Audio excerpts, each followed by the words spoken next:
بسم اللہ الرحمن الرحیم ان الحمد للہ نحمده ونستعینه ونستغفره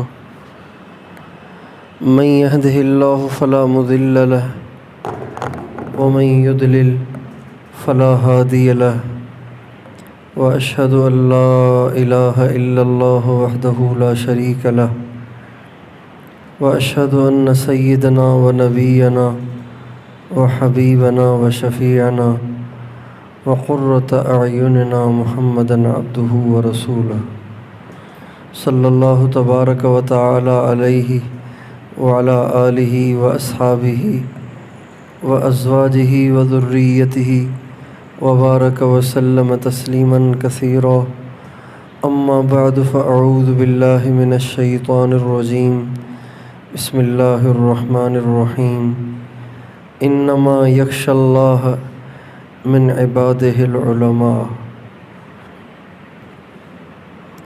قرآن پاک کی ایک آیت کے ٹکڑے کو میں نے آپ کے سامنے پڑھا ہے۔ اس آیت میں اللہ تعالیٰ نے اہل علم کی ایک ایسی خصوصیت کو بتایا ہے کہ جو اہل علم کے ساتھ خاص ہے۔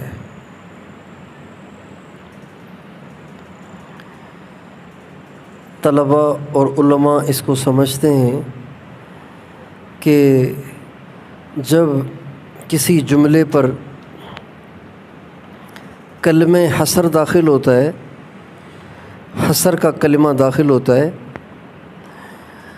تو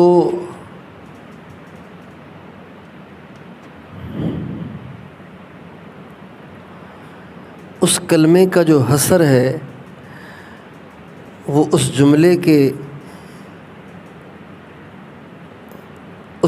کے ابتدائی جز پر اثر انداز نہیں ہوتا، بلکہ اس جملے کے آخری جز پر اثر انداز ہوتا ہے۔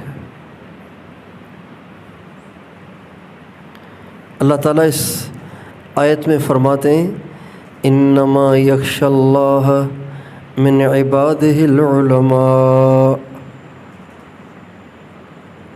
صرف اور صرف اللہ تعالیٰ سے عالم ڈرتا ہے اور کوئی نہیں ڈرتا۔ اس آیت میں اللہ تعالیٰ نے اہل علم کی خصوصیت، اہل علم کا خاصہ، اہل علم کی شان، اہل علم کا وصف، اہل علم کی خصلت حمیدہ بتائی ہے کہ اہل علم کیسے ہوتے ہیں۔ اہل علم کا خاصہ جبہ اور قبہ نہیں ہے، اہل علم کا خاصہ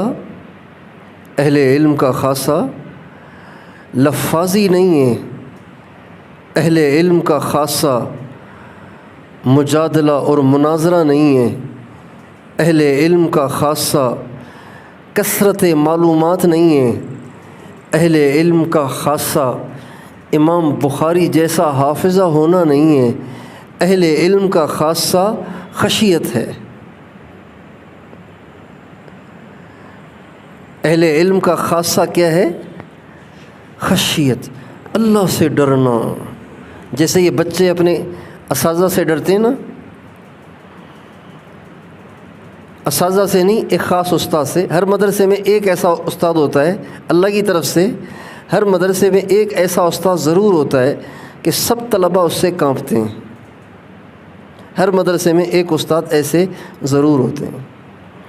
ہم جہاں پڑھے وہاں پہ بھی ایک استاد ایسے تھے، سارے طلباء ان سے تو ڈرتے تھے، اگر وہ نہ ہوتے، ان کی پگڑی ان کے مصلے پہ رکھی ہوتی تب بھی ڈرتے تھے، اتنی ان کی ہیبت تھی۔ تو جیسے ان اساتذہ سے ڈرا جاتا ہے، ان سے زیادہ لوگ اہل علم اللہ سے ڈرتے ہیں۔ اور جو اللہ سے ڈرے گا وہ کبھی بھی اللہ کی نافرمانی نہیں کرے گا۔ جو اللہ سے ڈرے گا وہ کبھی بھی اللہ کا حکم نہیں چھوڑے گا، جو اللہ سے ڈرے گا وہ کبھی بھی اللہ کی نافرمانی کا ارتکاب نہیں کرے گا، جو اللہ سے ڈرے گا، جو اللہ سے ڈرے گا وہ اللہ کے حکم کو پورا کرنے میں جلدی کرے گا۔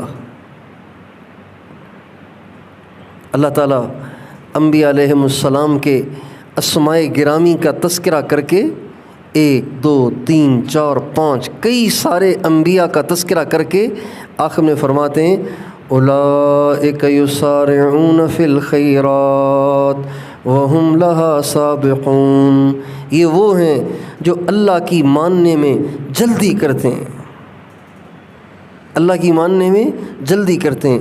استاد صاحب نے فرمایا بیٹا پانی پلانا، ایسے فٹ سے بھاگتے ہیں اور بھاگ کے جلدی سے پانی کا گلاس بھر کے پیش کرتے ہیں۔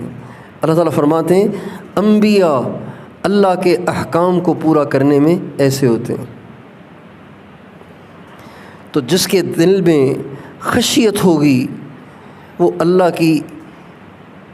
کے حکم کو پورا کرنے میں جلدی کرے گا، اللہ کی کبھی نافرمانی نہیں کرے گا، اللہ کا حکم پورا کرے گا اور ہمیشہ اللہ سے ڈرے گا، صرف لوگوں کے سامنے نہیں، تنہائی میں بھی وہ اللہ کی نافرمانی سے بچے گا اگر اس کے اندر خشیت ہوگی، اور جس میں خشیت ہوگی اس میں تواضع بھی ضرور ہوگی۔ خشیت اور تواضع یہ لازم ملزوم ہے، یہ 2 جڑواں بھائی ہیں۔ ایک ماں اگر ایک پیٹ سے اکٹھے 2 بچے جن لے نا اس کو جڑواں کہتے ہیں، دونوں کی شکل بھی ایک جیسی ہوتی ہے۔ خشیت اور تواضع یہ دونوں جڑواں بھائی ہیں۔ علماء میں چونکہ خشیت علماء کا خاصہ ہے، لہٰذا تواضع بھی علماء کا خاصہ ہے۔ یہ سارا مجمع جو یہاں تشریف فرما ہے اکثر طلباء کا مجمع ہے، کچھ اس میں علماء کرام بھی ہیں، جو علماء ہیں وہ بالفعل علماء ہیں، اور جو طلباء ہیں وہ بھی علماء ہیں بالقوہ۔ بالقوہ سمجھتے ہیں؟ ہاں بھائی بالقوہ سمجھتے ہیں؟ منطق پڑھی ہے؟ منطق کی کون سی کتابیں پڑھ رہے ہیں؟ نام بتائیں ذرا جلدی جلدی۔ جی شرح تہذیب پڑھ رہے ہیں؟ شرح تہذیب والے کہاں ہیں یہاں؟ اچھا میں نے کوئی تھوڑی پوچھنی ہے، شرح تہذیب کوئی عبارت تھوڑی پوچھنی ہے، ڈرے نہیں۔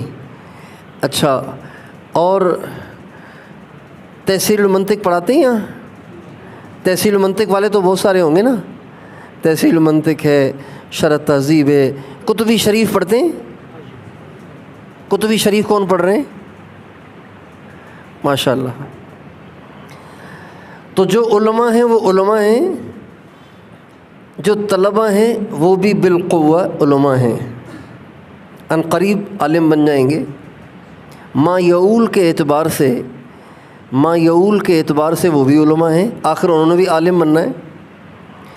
تو اللہ تعالیٰ فرماتے ہیں عالم خشیت سے کبھی خالی نہیں ہوتا، عالم میں خشیت ضرور ہوتی ہے، لیکن ہائے کم نصیبی ہماری کہ ہم جس دور میں چل رہے ہیں اس دور میں دنیا دار تو خشیت سے خالی ہیں ہی، اہل علم بھی خشیت سے خالی ہیں۔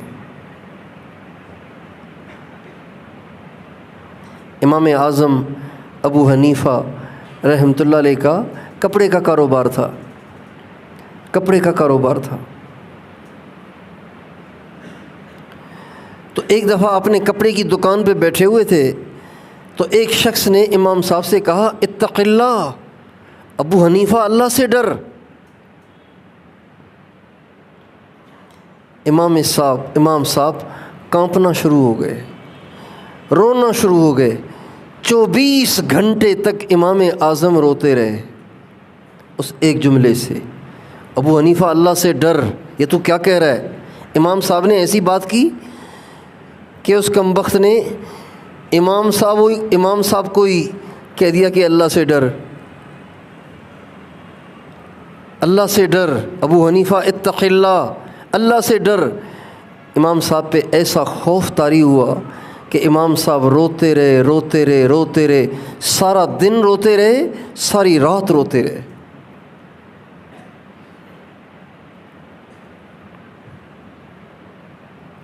حضرت عمر کتنے دبنگ آدمی تھے، کتنے دلیر آدمی تھے، اور کتنے سخت جان تھے۔ جہاں اور صحابہ کو ترس آتا تھا، وہاں حضرت عمر اللہ کی وجہ سے شدت کا اظہار کرتے تھے۔ وَأَشَدُّهُمْ فِي أَمْرِ اللَّهِ عمر وہ ہیں جو اللہ کے معاملے میں بڑے سخت ہیں۔ تو لیکن جب قرآن پڑھتے تھے تو روتے تھے، جب اللہ کی عظمت کی بات آتی تھی، اللہ کی کبریائی کی بات آتی تھی، قیامت کی بات آتی تھی، اللہ کی کبریائی اور عظمت کی بات آتی تھی، تو اتنا روتے تھے کہ دیکھنے والوں کو ترس آ جاتا تھا۔ میرے دوستو، میں آپ کے سامنے کوئی لمبا بیان کرنے نہیں آیا، آپ سے ایک شکایت کرنے آیا ہوں، ایک شکوہ کرنے آیا ہوں کہ ہم اہل علم کہلاتے ہیں، لوگ ہمیں اہل علم کہتے ہیں، لوگ ہمیں مولانا صاحب کہتے ہیں، لوگ ہمیں مولوی صاحب کہتے ہیں، لیکن قرآن ہمارے عالم ہونے کی نفی کرتا ہے، قرآن ہمارے مولانا صاحب ہونے کی نفی کرتا ہے، قرآن ہمارے مولوی صاحب ہونے کی نفی کرتا ہے، اس لیے کہ قرآن نے عالم کا خاصہ خشیت بتایا ہے، اور ہم خشیت سے محروم ہیں۔ جب ہمارے مدرسوں میں پڑھنے والے نوجوانوں کے ہاتھ میں بھی ٹچ موبائل ہوتا ہے تو انہیں یہ یاد نہیں رہتا کہ اللہ دیکھ رہا ہے۔ جب وہ نماز میں کھڑے ہوتے ہیں تو ان کو بھی اس بات کا دھیان نہیں رہتا کہ میں کتنے بڑے بادشاہ کے سامنے کھڑا ہوا ہوں۔ جب وہ زبان سے بول رہے ہوتے ہیں، ان کو اس کا خیال نہیں ہوتا، ما یلفظ من قول الا لدیہ رقیب عتید، تمہاری زبان سے بولے جانے والا ہر بول اللہ کے ہاں لکھا جا رہا ہے، اس کا تمہیں حساب دینا ہے اللہ کے ہاں۔ طالب علم بولتے ہوئے سوچتا ہے کہ میری ریکارڈنگ ہو رہی ہے۔ آپ سے پوچھتا ہوں، طالب علم جب بولتا ہے اس کو اس کا احساس رہتا ہے کہ میری ریکارڈنگ ہو رہی ہے؟ بتاؤ بھائی، جب طالب علم بول رہا ہوتا ہے، جب آپس میں چند طالب علم بیٹھتے ہیں، کیا ان کو خیال رہتا ہے ہماری باتوں کی ریکارڈنگ ہو رہی ہے، اللہ کے ہاں پیش کی جائے گی؟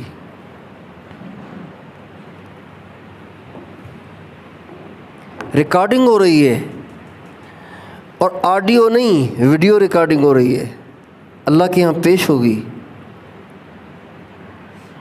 یہ علماء کا خاصہ ہے، تواضع علماء کا خاصہ ہے۔ اپنے آپ کو سب سے گرا پڑا سمجھنا، سب سے گھٹیا سمجھنا، سب سے زیادہ کمزور سمجھنا، سب سے زیادہ بے حیثیت سمجھنا، یہ علماء کا خاصہ ہے، یہ خشیت کا جڑواں بھائی ہے۔ کیا ہمارے اندر ہے؟ ایک ذہین طالب علم، ذی استعداد طالب علم، شرجامی پڑھنے والا، فر شرجامی کی عبارت کو حل کرنے والا، مختصر المعانی کی عبارت کو فر دھڑا دھڑ پڑھنے والا، اگر اس کو اسی کی جماعت کا کوئی کمزور کہے ابے تجھے آتا کیا ہے، تو بتائیے وہ خاموش رہ سکتا ہے؟ آپ سے پوچھتا ہوں، وہ خاموش رہ سکتا ہے؟ وہ خاموش نہیں رہ سکتا۔ شیخ الاسلام مولانا سید حسین احمد مدنی رحمۃ اللہ علیہ ایک دفعہ حضرت حکیم الامہ مولانا اشرف علی تھانوی رحمۃ اللہ علیہ کی زیارت کے لیے گئے۔ یہ دونوں ہم عصر ہیں، ایک ہی استاد کے شاگرد ہیں، عمر میں فرق ہے، حضرت تھانوی عمر میں بڑے ہیں، حضرت مدنی ان سے عمر میں چھوٹے ہیں، وہ سینئر ہیں اور یہ ان سے جونیئر ہیں، ہم عصر ہیں۔ حضرت مدنی ان سے ملنے گئے، جب تھانہ بھون پہنچے تو رات کو دیر ہو گئی تھی، تو حضرت تھانوی رحمۃ اللہ علیہ بڑے با اصول آدمی تھے، اصول کے مطابق چلتے تھے، ضابطے کے ساتھ چلتے تھے۔ جب رات کو پہنچے تو انہوں نے سوچا کہ اب دروازہ کھٹکھٹاؤں، خانقاہ کھلواؤں، خانقاہ کے تو اس وقت بند ہونے کا ٹائم ہے، تو لہٰذا جو یہاں کے اصول و ضوابط ہیں وہ برقرار رہیں۔ حضرت مدنی شیخ الاسلام، صدر المدرسین، شیخ الحدیث، دارالعلوم دیوبند، تھانہ بھون کی خانقاہ کے دروازے پہ سو گئے۔ کندھے سے چادر اتاری، اس کو بچھایا، اس کے اوپر سو گئے۔ ارے صدر مدرس صاحب دروازے پہ سو رہے ہیں، شیخ الحدیث دارالعلوم دیوبند دروازے پہ سو رہے ہیں۔ حضرت تھانوی رحمۃ اللہ علیہ جب صبح کو خانقاہ کے لیے گھر سے باہر نکلے، دروازے کے پاس پہنچے تو دیکھا کوئی چادر پہ سویا ہوا ہے۔ حضرت تھانوی کی آہٹ سے ایک دم حضرت مدنی اٹھ کے بیٹھ گئے، کہا کون؟ حضرت تھانوی نے کہا کون؟ تو فرمایا حسین احمد۔ کہا دیوبند والے؟ کہا ہاں۔ کہا آپ یہاں؟ کہا حضرت آپ اصول والے آدمی ہیں، اس لیے میں نے رات کو دروازہ کھٹکھٹانے کو مناسب نہیں سمجھا۔ فرمایا اصول اوروں کے لیے ہیں، آپ کے لیے نہیں ہیں۔ چنانچہ اندر لے کر گئے۔ فجر کی نماز کا وقت ہوا۔ جب فجر کی نماز ہونے لگی تو حضرت تھانوی نماز خود پڑھاتے تھے، چونکہ حافظ بھی تھے، قاری بھی تھے، حافظ بھی تھے، تو نماز خود پڑھاتے تھے۔ حضرت تھانوی رحمۃ اللہ علیہ نے حضرت مدنی سے کہا کہ حضرت آپ نماز پڑھا لیں۔ حضرت مدنی نے کہا حضرت میں تو اس لائق نہیں ہوں کہ میں اس مصلی پہ کھڑا ہوں، نماز تو آپ ہی پڑھائیں۔ حضرت مدنی نے اتنا اصرار کیا کہ حضرت تھانوی نے اتنا اصرار کیا کہ حضرت مدنی نماز پڑھانے پر مجبور ہو گئے۔ اور اللہ کی شان وہ تھی جمعے کی صبح، جمعے کی فجر کی نماز میں پہلی رکعت میں الف لام میم سجدہ پڑھنا، دوسری رکعت میں سورۃ الدہر هل اتی علی الانسان حین من الدہر پڑھنا، یہ ہمارے نبی کی مستقل سنت ہے۔ پہلے تو حضرت مدنی انکار کرتے رہے، حضرت میں تو لائق نہیں ہوں کہ میں مصلی پہ کھڑا کیا جاؤں، نماز تو آپ ہی پڑھائیں۔ حضرت تھانوی کے اصرار پہ کھڑے ہو گئے۔ جمعے کا دن تھا، فجر کی نماز تھی، پہلی رکعت میں الف لام میم سجدہ، اس میں سجدہ بھی کروایا، دوسری رکعت میں سورۃ الدہر۔ جب نماز سے فارغ ہوئے تو جو محلے کے لوگ آئے ہوئے تھے وہ حضرت تھانوی سے کہنے لگے کس جاہل کو مصلی پہ کھڑا کر دیا ہے تم نے؟ یہ کوئی تراویح ہے کہ سجدے کروا رہا ہے ہمیں؟ دیہاتی کہنے لگے، تھانہ بھون کے لوگ حضرت تھانوی کو ڈانٹنے لگے، یہ کس جاہل کو تم نے کھڑا کر دیا ہے مصلی پہ؟ تو حضرت مدنی پیچھے کو مڑ کے کہنے لگے میں تو پہلے ہی کہتا تھا میں اس لائق نہیں ہوں، یہ تو مجھے انہوں نے زبردستی کھڑا کیا تھا۔ کیا آپ میں سے کوئی کہے گا اس موقع پہ؟ آپ کہیں گے جاہل تم، تمہارا باپ، جو میں نے صورتیں پڑھی ہیں وہ سنت ہیں، جب تمہیں معلوم نہیں ہے تو اعتراض کیوں کر رہے ہو؟ یہ نہیں کہا، فرمایا میں تو پہلے ہی کہتا تھا کہ میں اس لائق نہیں ہوں، یہ تو مجھے انہوں نے زبردستی کھڑا کیا۔ اور حضرت مدنی رحمۃ اللہ علیہ کا علمی پایہ کیا تھا، علمی سطح ان کی کیا تھی؟ شیخ الحدیث مولانا محمد زکریا صاحب رحمۃ اللہ علیہ فرماتے ہیں ہمارے حضرت مدنی اپنے زمانے کے ابو حنیفہ تھے، ہمارے حضرت مدنی اپنے زمانے کے جنید اور شبلی تھے۔ تصوف میں جنید بغدادی اور شبلی جیسے تھے، اور علم شریعت میں امام ابو حنیفہ جیسے تھے۔ یہ مولانا زکریا صاحب کے الفاظ ہیں جو خود امام المحدثین ہیں۔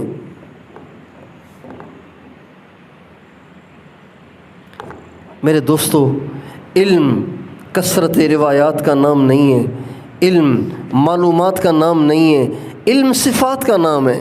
ان صفات کے ساتھ اگر آپ کو مسائل آتے ہیں تو بہت اچھا، ان صفات کے بغیر آپ کو مسائل آتے ہیں نا تو یہ علم قیامت کے دن پکڑوائے گا۔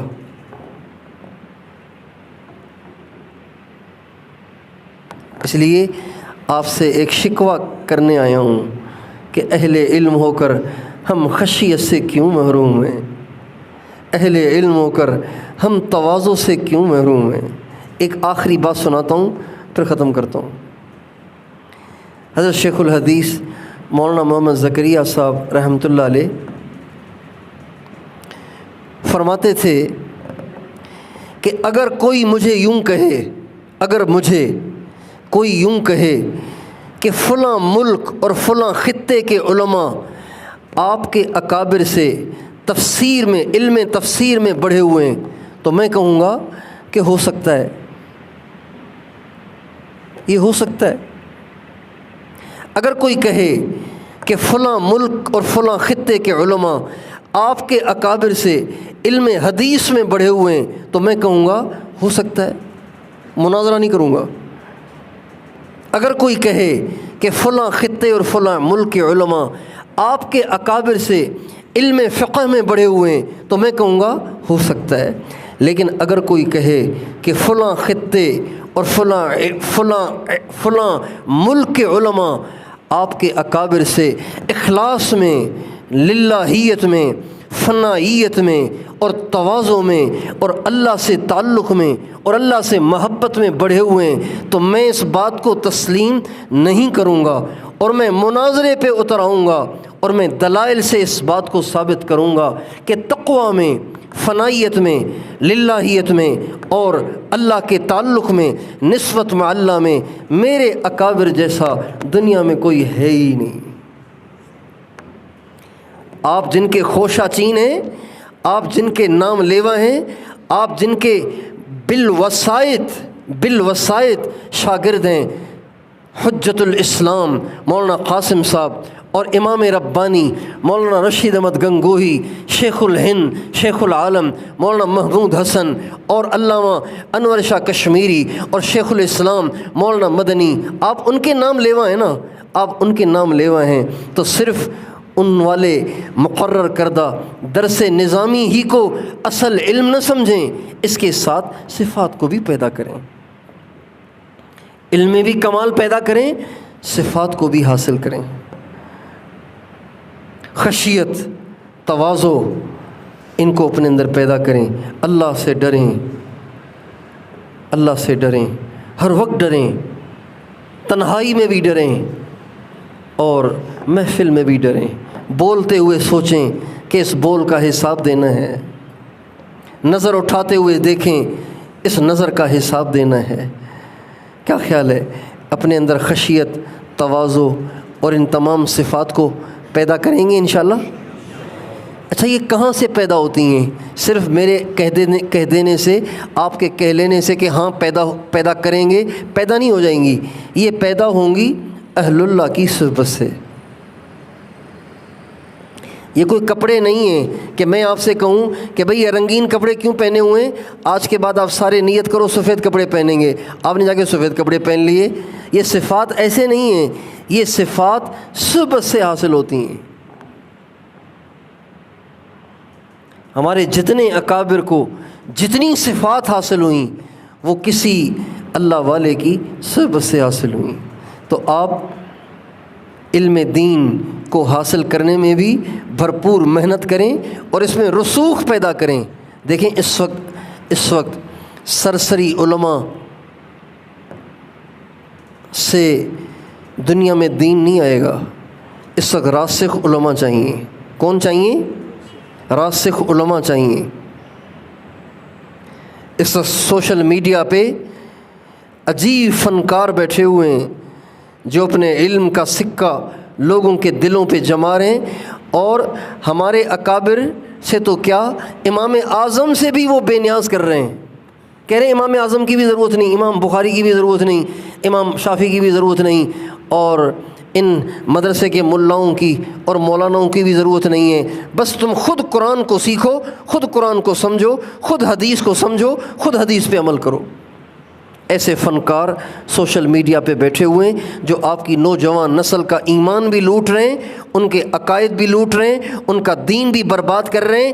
ایسے فتنوں سے انسانیت کو، امت مسلمہ کو نکالنے کے لیے یہ سرسری علم کافی نہیں ہے، اس کے لیے آپ کو علم میں رسوخ پیدا کرنا پڑے گا۔ اس لیے علم میں رسوخ پیدا کریں اور صفات کو اپنے اندر پیدا کریں اہل اللہ کی صحبت کی برکت سے۔ تیار ہیں انشاءاللہ؟ اللہ تعالیٰ مجھے اور آپ کو توفیق عطا فرمائے۔